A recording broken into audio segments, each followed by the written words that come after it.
Today, I'm joined for the second time by Kyle Norton, the CRO who scaled Owner.com from 3 million to 21 million ARR in 22 months with Outbound.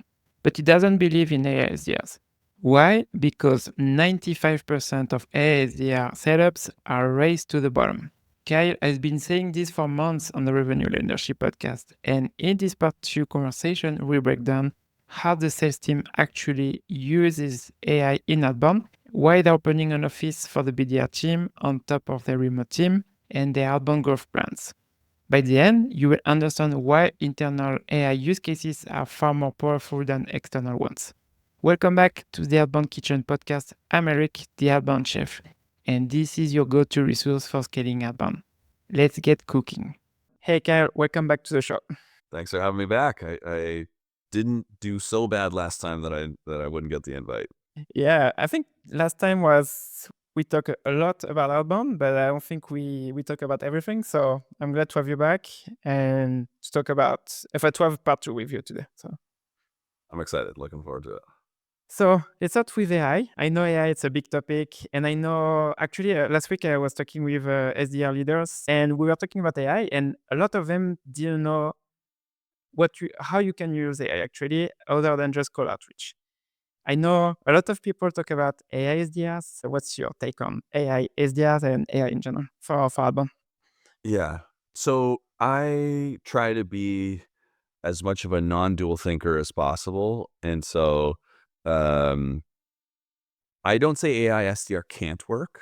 I just think 95% of what people are doing with AI SDR is pretty crap, and it's like mostly a race to the bottom because you're always going to get a short-term pop. You know, if you just send out 10,000 emails to your market and it's slightly personalized, you will get some return. You'll get some opportunity return on that because there's latent demand in your market. They don't know who you are, and so that there's certainly like some sort of return. But for the most part, the way that 95% of people are doing AI SDR is like not very sustainable. It's this big carpet bomb, and then it very rapidly falls off because your market isn't very compelled by that messaging, and it's like not very well done. But then there are people that are doing it incredibly well. Uh, I look at Jordan Crawford and Florin Tertulia Okay. as guys who have like really nailed how to do high intent, very specific, tailored, like high quality personalization at scale. Okay. And so it's possible. And I Yeah. think there's a lot to be learned there. But generally, I think the way that people are doing it is like not great. But I think it is going to be a part of our playbooks for the most part, as long as it is not just, hey Kyle, I saw you went to Queen's University. Here's like some crap that like doesn't matter, and let me like pitch my product now. Like I'm so sick of these emails, and they have what I lovingly call bot breath. And like I actually look down at those brands that are just sending me generic AI messaging. I use Superhuman, so I like mark them as spam right away, and then I never see them again. So I think you have to be careful. I think that there's a reputational and a brand risk there. And as an industry, we also need to be careful of just like torching the inbox, because eventually Google and Microsoft will have to take preventative measures so that they can protect the inbox of their users if you're just getting overwhelmed. Like I use Superhuman, so I don't see any of it, but I go into my other inbox split and it's a war zone. It's crazy. So if you're not using a tool like that, it's like, I don't know how you would ever navigate your inbox. Actually, you mentioned Jordan Crawford and Florin also about the people using AI the right way for call outreach. I know also a pretty big SDR works also using it. So you have Rippling. They have like for tier 2 and tier 3 accounts. They have Make SDRs, and they have AI. For they are using Clay to write the message for those Make SDRs. For tier 2 and tier 3 account, they use AI to write messages and to do it, I think, the same way as Jordan and Florin are doing it, but just for tier 2 and tier 3 account. And for tier 1 account, they still have like account-based SDRs to focus on those accounts. Yeah, Ramp's doing some cool stuff there too. Yeah, too. Interviewed their head of business systems for my podcast yesterday. Okay. And really interesting stuff. Yeah, if you want to talk AI, they're way ahead of where we are. They're doing some cool stuff. I know they had G, I think, Guillaume Caron also, he was also doing cool stuff with them at Ramp. So Yeah. Yeah, there's certainly some bright spots with Outbound. This is just another form of growth marketing. Like this is what growth marketing used to be. Build a list, personalize with dynamic fields and send out a bunch of emails. Like that's how a lot of growth marketing was done when I first got into tech like over a decade ago. And so we're just coming back to that, but now that the tools are so broadly available, it's so much of it is being done so poorly that I think we all have a risk of like response rates and open rates going to zero. But there's a place to it, but you just have to be really like choiceful about it and not get captured by the sugar rush of like fun party tricks that have a short-term pop, and like really thinking systematically about the enrichment and the list segmentation and specificity around the personalization that is like actually highly impactful. And you need a thinker like Jordan to be able to do it. Like his prompt chain is 86 prompts to go from account, finding individuals, learning about them, creating messaging to email sent. He did one for owner because we're buddies. And so he sent me he's like, hey, I ran you guys through it. What do you think of this email? It was really good. I was like, yeah, like I would totally send that. And so you can do it well, but I think that's the exception, not the norm right now. now I'm curious to know how you think about AI for Honor, because I think your BDR team is focused mainly on the phone. So they do Yeah. 95% of Yeah, like 90% phone. 90% phone. So how do you think about AI for them? So when I was first thinking about where we wanted to apply AI, you have to look at the sort of capabilities of the tooling. And I think for me, it was more clear once you start learning about how LLMs work, it was really clear that internal use cases were going to be a lot more powerful because you can pattern match quite easily. You can do like fill in the blanks type work, like the sort of GPT, even call it like 4 and onwards, 3 to some extent, was, the world's hardest working intern. Like whatever you were doing with your offshore list building, you could basically have done with a model. And so one of our first big applications was with Momentum. So basically it's like AI powered CRM fill. So it takes cold call and demo, and we actually have post sale transcripts all get pulled in. We have a bunch of custom prompts that run across those transcripts, and then it fills in all of the information for the rep or the onboarding specialist in Salesforce across fields. So we'll run a prompt, and this one goes into an account field, an opportunity field, a case field, and that really accelerated the reps. And then we also built a bunch of like intelligence layer on top of it.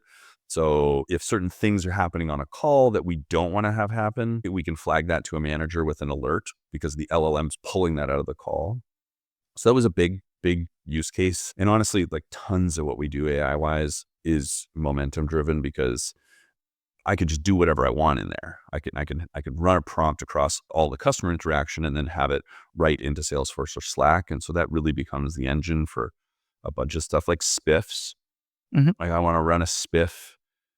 We did some really cool research, and I want the reps to use the research on calls. And so instead of having reps be like, I use the research and like send the call to their manager to then like give them points in the spiff, you can just write a prompt to say, and I'm injecting the entire research document into the context window for the prompt. Be like, did the rep mention anything Mm. from this document on the call? And then it'll just like ping the channel once that happens. And so like that now becomes how we run spiffs. So anything that's like internal and rote, like, just like basic sort of arduous task, I try to do with momentum. And so we've built some other stuff too. It's like we've got ML models for lead scoring that feeds I our remember. rotating system, which we've talked about in the past. And then the one that is really like we've been working on for a while, but like as we've hired in the last couple of months has really been like a cool breakthrough is what we're doing with Avara, which is an AI simulator. And I looked at all of the AI sims, the hyperbounds of the world, and we ended up using Avara because it was like many things I choose, it was more customizable. Like Okay. I could really put my fingerprint on how we wanted it to operate. So we've uploaded our sales methodology, our scripts, demos, like highly scored demos from our Hall of Fame library. We dump all of that in, and then a bunch of other transcripts so that the sim can learn how to be our customer. And like, it's freaky good. Like, it's, you like go into the sim and it's actually like, for a second, it's hard to do it because you're just like so drawn in by how like realistic the sim acts like the customer. And so because we've hired a bunch of people and promoted a bunch of people into new roles, we've gotten to see it like really come to life the last few months. And so I had a cohort of new AE start Jan 1. They were BDR promotes. Okay. All of them put in like 5, 6, 7 hours of sims as they were practicing the demo and doing all this stuff. And both of them are going to smash their quota. And one of them is going to hit his quota faster than ever any BDR promote ever before by like a pretty long shot. I think the second guy would have set the record, but Tyler beat him to it. I think some of that is our enablement just in general is getting better, but certainly like being able to do sims, same thing with our SDR team, like new SDRs going and running like 100 sims on an inbound cold call or different scenarios. Like, in all of these roles, people are setting records for first and second month sourced and closed and speed to quota hit. And so Avara has been one that we're pretty excited about. And we're now building sims for post sale and support and like a bunch of other use cases now, which is fun. For this use case specifically, I really like this one because most of sales teams I know, they don't practice this the No. same way. They do maybe a few role plays, and that's pretty much it. And I think AI is a pretty good solution for that because one, you don't need to be with your manager on the call to role play. Same with your colleagues. If they are not available, you can't role play. So I think AI it's a really great way to practice Yeah. because it's not just you practicing alone. I don't know if your team is not commuting, but if you are in your car or in the subway, you can practice on your own. But here you are practicing with a real situation that's already trained with your customers or prospects. So, which is make the simulation way better and Yeah. they're more prepared for the real situation. And interestingly enough, the sim is a better mock call partner than the managers. Okay, You well, know, like, tell me more about that. well, so it's Pareto principle, really. Like, Mm, 80% of sales calls are going to fit into like a small bucket of outcomes. Okay. They're either going to be interested but have questions, or try to brush you off because they don't have time, or they're going to say that they like their current solution. But there's like 100 different ways that a cold call can go. But 80% of the time, it's in 20% of these outcomes, even less. And so the like, what's an LLM good at? It's pattern recognition and replication. And so you dump in a whole bunch of these call scenarios from all sorts of cold calls, and it replicates the prospect really, really well. And it's just going to do that better than a manager. Like, a manager would have to put in a lot of practice to be like a really great role play actor. And so I find the sim is like just quite high quality. And the other thing that we were surprised by is like, I generally find reps, they'll do role plays with you. Like, they'll do it, but like nobody's excited about it. And because it's like a little awkward and people avoid it. But because it's an AI, they can just sit there and there's no judgment. They're not worried about like looking silly or like not making enough progress. Like, they can just do it at their own pace um, without like judgment or concern. And so they just end up in there. Or like something happens. What you see sometimes too is like something happens on a call and then they go in because there's the sims are all in chunks. And so you can do an end of call sim. You could do like a ask for next steps sim. So if you're like, oh man, I didn't ask for the meeting, I didn't confirm, and then you can just go rip like 10 end of call sims instead of like only getting practice, after 15 more calls. So you can get better really fast, and that experience is much more alive and feedback rich. So the learning is stronger. So you are talking about practicing with for the simulation, but can you, this for Avara specifically, can Avara give feedback to the rep saying what they should improve also? Do you have like a scorecard? It does. They've made a bunch of improvements. I haven't been in there in like a couple months. They've made a bunch of improvements to it. One of the pieces of product feedback I gave was just give me feedback. Just give them feedback on one thing. Like just have them repeat just one thing at a time. And that's the reason we chose to partner with them versus like Hyperbound, who was actually was a more company at the time, but the ability for Avara to like flex into how I think great coaching should be done was the reason. And like they've been like iterating on roadmaps so fast, which has been fun. That's I end up partnering with a lot of early stage companies, and like that's the thing I'm looking for. Is like how fast can you move with me? So for AI, for Outbound specifically, you mentioned for enablement, onboarding. You are talking also about using momentum to extract from the transcript of your calls to update your CRM, for example. So same question for Scorecard. Now, when your reps are doing real calls with real prospect or customers, can momentum extract the transcript and score the rep on the call too? We haven't done scoring yet. Okay. We have one mechanism to see how close they're following script. Okay. But I think it would be possible. I haven't endeavored down this path yet because I want my managers to be like in there live listening to calls and really like doing the feedback, we had done this previously with replays, which was quite good. They ended up getting bought by somebody else, but I know it's possible. And I think especially as LLMs have gotten so much better in the last little while, it should be possible. I just want to be able to like finely tune that for how I teach sales. This is my issue with like a bunch of tools in this market, you know, like the AI co-pilots. It's like, we're going to tell you what to do next. I'm like, based on what? Oh, based on Medic. I'm like, well, like we're SMB and I want to do it in this way. And I have like this framework that I teach. And so I want to be able to take my own documentation Framework. and training and have the model do it. And so we're going to get there pretty soon. And the last one you mentioned is gamification also, because you are talking about spiffs. So you can track if your reps are doing the things. Do you have any other ways you use AI for Outbound? I know you use AI for a lot of things, but for Outbound specifically. Yeah. Well, the lead scoring, which we talked about last time, those are both ML models that power scoring. For Outbound, that's it, I think, right now. Yeah. And I think on my notes, I have alert. You already mentioned that the alerts for managers. So what do you track actually for Outbound? For example, let's say for cold calls, what do you track? When do you send something to your managers?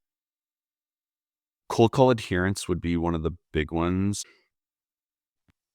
The word, like there's certain words that tell us if this is like not a good fit or the timing is off. So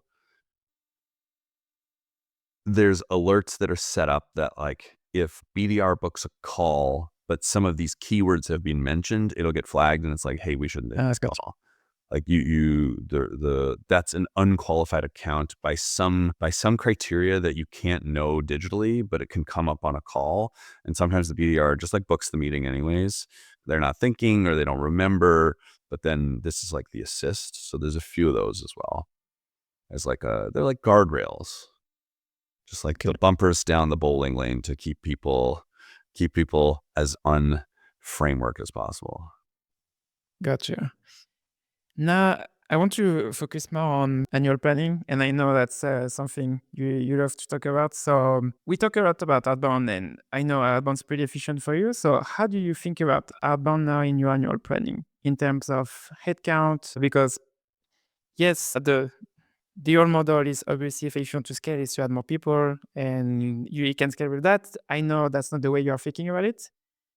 I know if you hire a new BDR, you already know more or less what they can produce. So how do you think about that one in 2025, and how does it fit in your annual planning? Yeah. So let me just take a step back and talk about annual planning, Okay. like more generally, and then bring me back to some of the Outbound specific things. So for great annual planning, you need to do two things. You need to think top down and bottoms up. So we have objectives as a company. We want to more than double in 2025. And so that's the number. And then you can press that down through your model, and then you get a framework that tells you how many reps you need, how many leads you need. And that's great. And that's what a lot of startups do. And then they give it to their VP of sales and they say, here's your model. And like all the assumptions are crazy. You're like, well, this means every rep needs to close triple as many deals every quarter as they do now. And so like that model can make not a lot of sense. And then you need to go, the other version is bottoms up. What are my inputs and conversion rates? Because what we do is basically, it's a manufacturing line. Inputs go in one side, they go through a series of machines, conversion rate points, the cold call, the demo, the follow-up call, a proposal, and then some sort of outcome comes out the back. And so you take your current model, your current inputs, could be for outbound, it's like number of leads added to cadence, activities, call versus email, your inbound volume is in there, and you know what your conversion rates are today. And we say, okay, we can scale this up by 70% this year by adding headcount before things start breaking. And that gives me this number. And then you're triangulating between these two things and trying to identify, okay, does my bottoms up model, which is built on today's current assumptions, plus some sort of feasible improvement in outcomes. Okay, I think we can move demo to show rate or call to connect rate by X or Y. And then you're running that through based on the projects you think you can run. And then you're taking these two angles, like people call it the W framework. Like you can start here, then you start, then you're taking a bottoms up, and then you're bringing them together, or I call it triangulation. And so you're triangulating, like, what's the delta between where we want to be as a company and what we think is like really possible, and then that forces you to now problem solve. You're like, and inspect the funnel. So now I'll talk generally, and then we'll talk outbound, but then you have to inspect the entire revenue funnel to figure out where your biggest levers are. And so my decision-making framework there is I'm looking for, so you have to look at all of your potentials. It's 4 Ps. And this is borrowed from Andy Duke. There's 4 Ps. I look at all of my potentials. We'll just talk outbound specific, actually. It's easier. I look at all of the potential things I can do. I can just tell people to make more calls, or I can improve the data that they've got, and I can run this training on objection handling or openers. What are all my potentials? What's the payoff if those things work? So if like, what do I reasonably think I can do with win rates if I do this like massive training program and I get the outcome? Okay, that's the payoff. Then what's the probability of that thing working? Is this a coin flip? It's like, this might work, but it might totally not. This is the probabilistic thinking that Andy Duke preaches in Thinking in Bets and How to Decide, 2 of her really good books. And then I think about perspiration. That's the 4th P. How much effort is in these projects?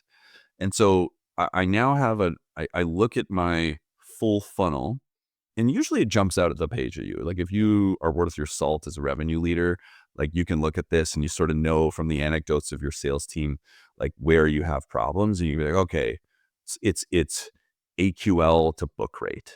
It's only 40%, but like we're only booking 40% of people who say they want to talk to us.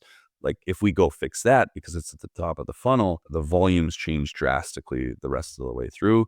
And then it's like, what are my potentials? What's the probability of it working out? And what's the payoff? And then you look at all of the projects across that decision-making framework, probability, payoff, perspiration, and then you're stack ranking what you want to work on. And it forces you to think. It's like, okay,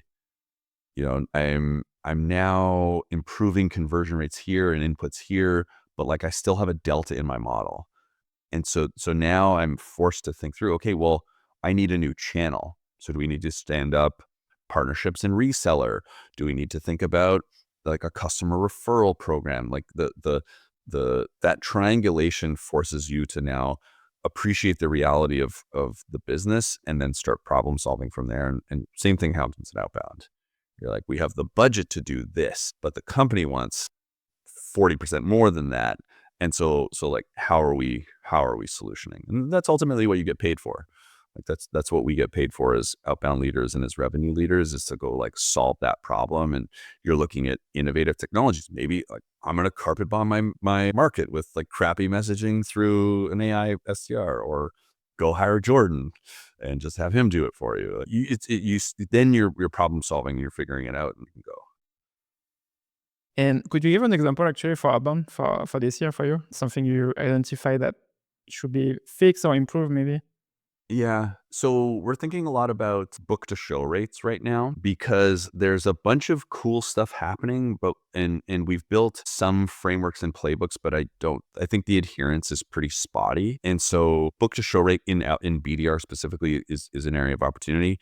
And so what that means is like your sell between and your confirmation playbook.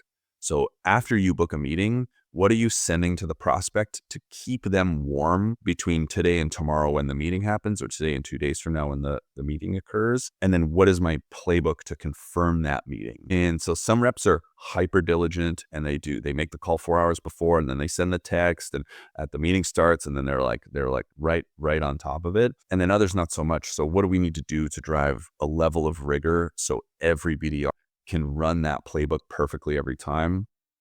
And oftentimes for me, it's not about saying like, hey, do this, like, hey, do this better. Like, I need you to like get this right every time, because that's more difficult. It's a difficult expectation, and you're gonna have some people just that can do it. But what are the systems and frameworks that I need to put around a rep to help them do this well?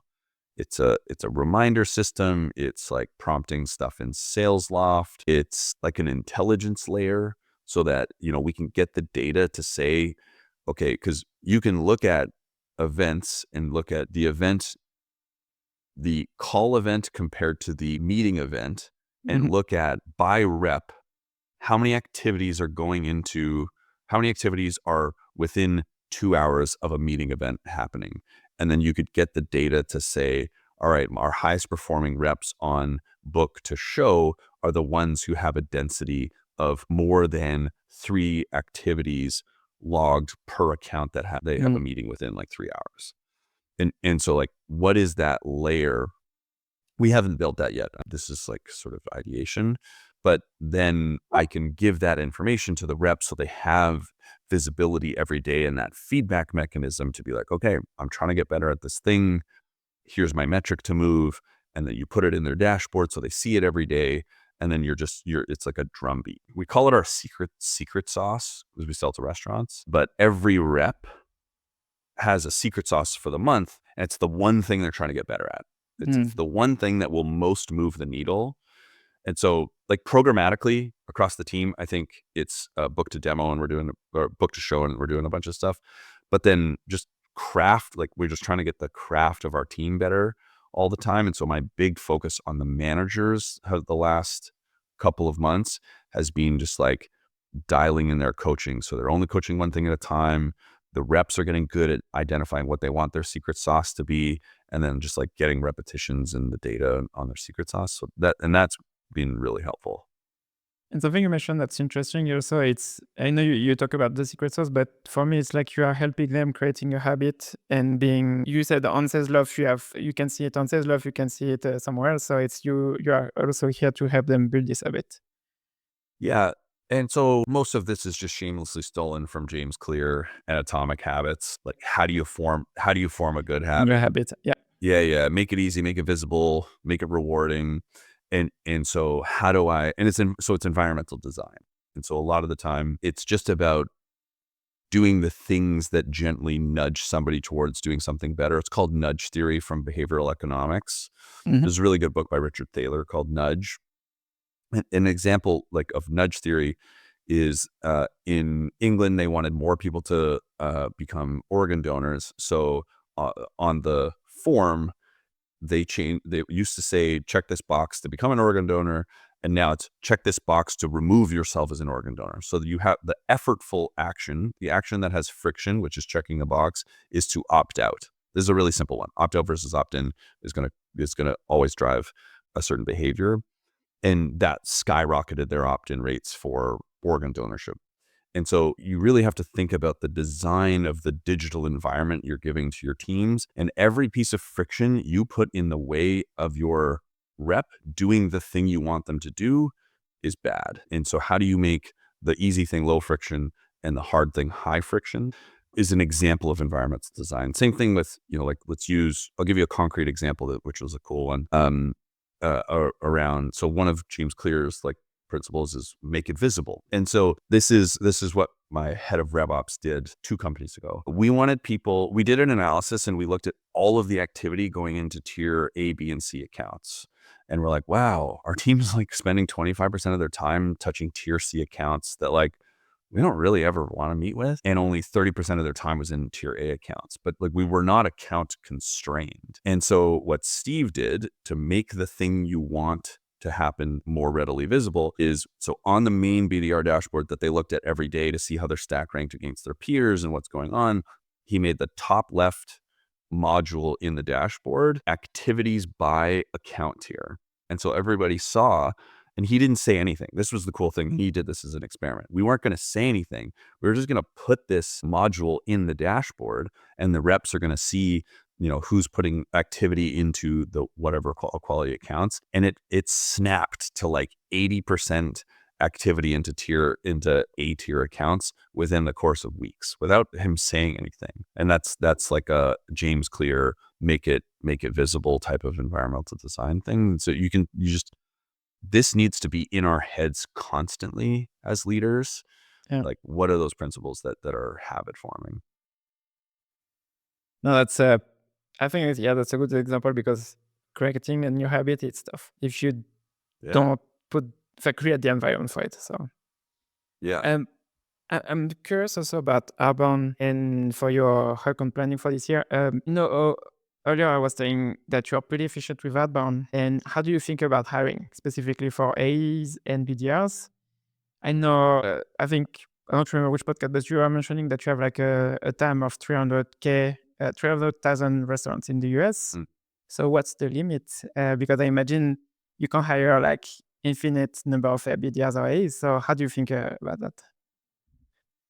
So there's a bunch of inputs here. One input is every time you hire a bunch of salespeople, there's some lag in ramp. So you're incurring quite a bit of cost today to then ramp a rep, have them produce revenue, and have that revenue then show up in your growth model month over month over month. And especially for us, some of our monetization is on payments. So for us, for the revenue to really start hitting the books and for us to have payback, CAC payback, they need to be up and running and producing revenue. And there's like a ramp to that for the new customer. And so you can't hire too aggressively or else your cash burn gets sort of squirrely and your LTV CAC gets out of sorts in the short term. And so you have to be mindful of like when you're putting this headcount in and like how much water can this sponge absorb in terms of like the business metrics. 2 is what's our capacity to do this from a management perspective? Like how many fully ramped managers do I have that can run and execute my system? Because I don't really want to give a brand new green manager 9 reps. I can have a really great manager have 10 reps if they've been a rep in my system, they've managed for 18 months, that person can handle it. And I could give them 5 new people out of a team of 10 and they could do it. But I think like management capacity is usually the place that things fall apart, in my opinion. And so I work really closely with finance on playing with the model. And, even we have conversations around, like what's the relative impact of the investment of expanding the sales team versus hiring engineers. And so at one point in the planning process, I was like, yeah, like let's push some of this stuff out. I would rather have engineering capacity in Q1. We've got a new CPO, new VP of engineering who are awesome. Like, let's go prioritize product because I know I can deliver the number with like less than what was actually modeled.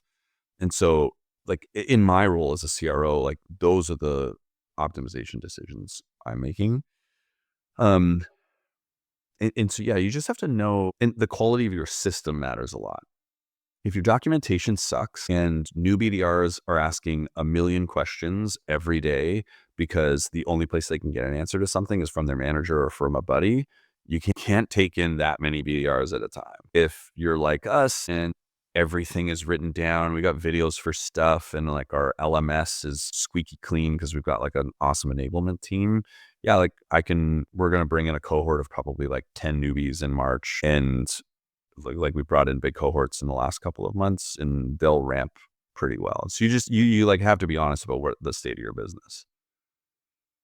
Okay, you're talking about having more BDRs, and before starting the recording, we were talking about you're opening an office in Toronto. So, what's your take on? I know owner was remote first, and We're still remote first, technically. Okay, but now you're opening an office. So, what made you? What was the decision? What happened for you to make this decision? Yeah. So I've had this lingering feeling of, especially for an SMB sales team, which is hiring a bunch of people like early in their career, would they benefit from being around their peers and their managers and in that environment? Like I grew up in that environment, and it was like really formative for me in many ways. And so I started to think about, like what would the ramp in productivity impact be if people were co-located? And so early last year, I started asking a bunch of people, and I was disappointed by the answer, because much of the time the answer was like, oh yeah, we brought everybody back into the office. But when I asked them about their remote onboarding program and how enablement was structured, it's like, oh yeah, we've got like one person in enablement and they've got 40 reps. I'm like, okay, that's a train wreck. So like you saying office is better is like not that consequential because you were doing remote poorly. But over the year, I was just asking everybody, and I was starting, especially with the podcast, I got access to a bunch of people that did it really well and had really great, remote enablement infrastructure, and more people I talked to that were running pilots. So I have a number of friends who ran, friends and people I've just met that ran side by sides. They had, 15. I was at dinner last night with somebody, 15 in-person 15 remote BDRs. Then they hired only in-person BDRs because they wanted to do this pilot, and the in-person team is just like crushing. And so people I talked to, ramp was anywhere between like 20 and 40% faster. Productivity was anywhere between, some people it was like 30% better for their in-person teams, all the way up to double. I talked to one very large company in the last couple of weeks that they have like over 100 BDRs, and they have they had one in-person pilot, now two because it went well. Their activity volume on a per person basis for their in-person teams is over 60% higher. Yeah. And like that makes sense intuitively. It makes sense. Like it's so hard to get yourself motivated and pumped up to crank out 100 cold calls, just like sitting in your apartment. It's me sitting in my like windowless basement.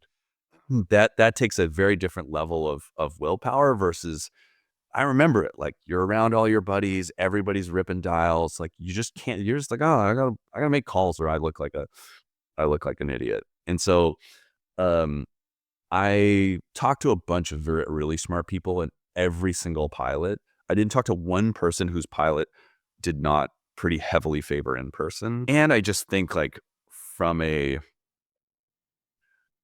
for the benefit of young people, I think like getting to move to a new city and get the experience of like meeting a bunch of buddies, like 2 people in my wedding party were people that I met at that first job. You hear this like over and over and over. And so I think it's also super beneficial for those people to learn faster and develop community and be around their peers. And, if you're 22 and this is your first job and you're like renting an apartment with a friend, like you got to get out of that apartment. You're going to go crazy. And so I think it's better for the rep. I think it's better for the company. And I'm really excited about the impact it's going to make.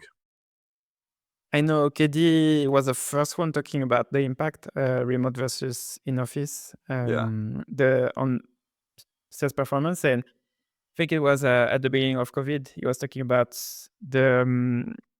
he saw an impact on ramp, actually, what you were saying, because they were moving from an in-office environment to a remote environment, and he said the biggest impact was on ramp for them. On which part? The ramp. Ramp time. Yeah. Yeah, ramp time. Yeah. Yeah. And so KD was a big influence on me making this decision. Him and I have talked about it a bunch. His whole team's in Boca now. He's like sending me videos of him like doing stuff with his squad. And he's a good example. Like if he feels like his in-person teams are running that much better than his remote teams, and I know the quality of the systems that he's built, him and I see the world very similarly. If I hear from him like just how impactful it is, okay, then I'm going to trust that a lot. But I think like interestingly enough, I feel like there was the cohort of people who were good at remote were slower to come back into the office because it wasn't as much of a burning fire. And so actually the first group of return to office people weren't very compelling because they just like they did it because they sucked at the other thing. And not every time, obviously, but now yeah, I've definitely like a bunch of smart leaders have seen big impacts. And so I will track the data and I'm committed to sharing it with the world as I learn it. We see. And actually, I'm curious about that. Are you thinking about doing it just for the BDR team or BDR first? BDR first? Yeah. So SDR and BDRs are basically only hired in Toronto with the 5-day in-office expectation now. Okay. And interestingly, people seem to be really excited about that. And the right people are excited and the wrong people are like, oh, okay, yeah, like, is that permanent? Da da da da. And those are always the people that I feel like we were on the edge about. And so it's also a good selection tool to just like see who leans in. And then as this group matures and as they graduate from SDR, BDR, AE, outbound AE, we're going to introduce more flexibility. I think like inbound AE, I would like to be in office. And then it's probably and maybe there's some flexibility. I haven't made the decisions yet, but probably like give them more flexibility to be hybrid, like 1 or 2 days a week. Or maybe we let the BDRs who have like hit quota a bunch have like 2 days flex a week, but then the data's there. If they're making calls in the office and not at home, then that goes away. We won't do that anymore. But I think at some point you can graduate people to fully remote and be like, you've got a desk. If you want to come in, that's awesome. Okay. But if you want to be remote and you don't feel like you need this, then that's cool too. Because at some point the lifestyle advantage of being remote outweighs the performance impact, like the lifestyle advantage for a retention purpose. No, you're like a now 27-year-old outbound AE. You might have like a partner, a dog. You're like thinking about having a family, and you don't need that. You have more individual discipline because you're just like a professional now. So that person might not need to be in the office the same way that a 22-year-old BDR will. And I'm curious, before we jump to the next, to the last question, because I'm almost at the end of the recording, did you think about having field reps also? Because I know you are selling to restaurants. No? It's just so inefficient compared to our core model. You know, if my reps can run 3 to 4 held demos a day, them trying to door knock or be in person, drive around, there's just so many, there's so much time eaten up. Yeah, driving a place, parking, then you got a meeting. If they no show, then that hour is like really wasted. And our reps are so high activity, like they're ripping demos, and then as soon as they're off demos, they're trying to do all their follow-ups and they're like nurturing their existing pipe and they're doing handoff stuff to onboarding. There's like our core motion is so efficient that the positive impacts of like trying to door knock or meet in the field is like not outweighed. And I did this math at Shopify as well. We thought about doing this at Shop with an in-person team. And like I ran the numbers and I'm like, okay, well, our win rates have to be 80% in the field to make the model work because Shopify had the advantage, really strong brand. It was a lot of inbound. And our win rates were already really good in that point of sale product. And so we ended up like killing the initiative and we didn't need it. We were scaling so rapidly anyways. Gotcha. Now, looking back about everything you've done at Honor, On Outbound specifically, knowing what you know now, is there anything you have done differently in your approach? I would have done everything earlier. What we know now worked was at some point like a speculative bet that we, experimented with and we eventually leaned into. I would have just wanted to go put more resources ahead behind the stuff that now I know works. But that's not a great answer to the question. What would we have changed?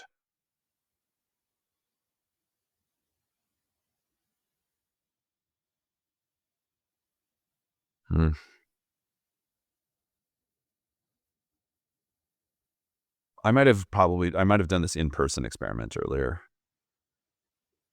Yeah. Like, where would we have been if I would have done this 12 months ago? That's definitely one that could have been a needle mover. Why this one? Because I'm very bullish that it's going to have a pretty big impact. I think if ramp comes down and productivity jumps, if productivity only goes up by 20% across 30 BDRs, that's a ton of ARR. When our BDRs are ripping out K or 6-7K MRR every single month, and then we get a 20% on top of that across 30 BDRs, that's real revenue. So if this office thing goes well, I will have definitely wished I had done it earlier. Yeah. Maybe I would have hired a second line BDR leader earlier. I just would have done some of these senior roles earlier, because at the time you're managing burn and you don't want to bring in too much senior headcount too early, because if growth slows, then you're way overweight and you have to make really difficult decisions. But in retrospect, maybe we should have just been more confident that it would just keep going like this, because every time I bring somebody in, they're doing a bunch of projects and they're improving the team, and you can see the impact of these people. When I brought my head of RevOps in, things started to just go like this. When I brought my head of enablement in, things got better quite rapidly. And so maybe we would have spent a little more aggressively on some of these roles, because they've all been really high leverage. For the second line manager, for the BDR team, the front line manager, so the first line managers, they were reporting directly to you or to someone else? For a long time, yeah. And then I have a VP of sales. Well, I have a VP of sales in now who's been here close to a year now. Yeah, maybe only 9 months. I definitely wish I had hired him earlier. I let that go too long. Yeah, I just probably would have brought some of these roles ahead 9 months, because I was trying to be fiscally disciplined, which is good. But, given where we're at as a business, saving a little bit of money here and there, it's irrelevant. It's really about growth. We're growing faster today than we were at any point in the first half of last year. And so I just it's all gas, and I probably would have wanted to be more aggressive earlier. Thank you so much for this part 2. For everyone listening, thank you so much for listening to this episode. I see you on the next episode. Thank you very much. Appreciate it. If you found this part 2 with Kyle useful and want to build a strong outbound culture at your company, you might enjoy my newsletter, Outbound Kitchen. You get a free version every Sunday, and there is a paid version where you receive more in-depth content. I sent 9 already. The last one was how Snowflake's outbound engine drove them past 3 billion ARR. Before that, I sent the guide to building an enterprise prospecting system. And before that, I've sent the cold calling playbook for 2025, data-driven. The next one will be the SDR career path recipe. If you're interested, subscribe using the link in the description.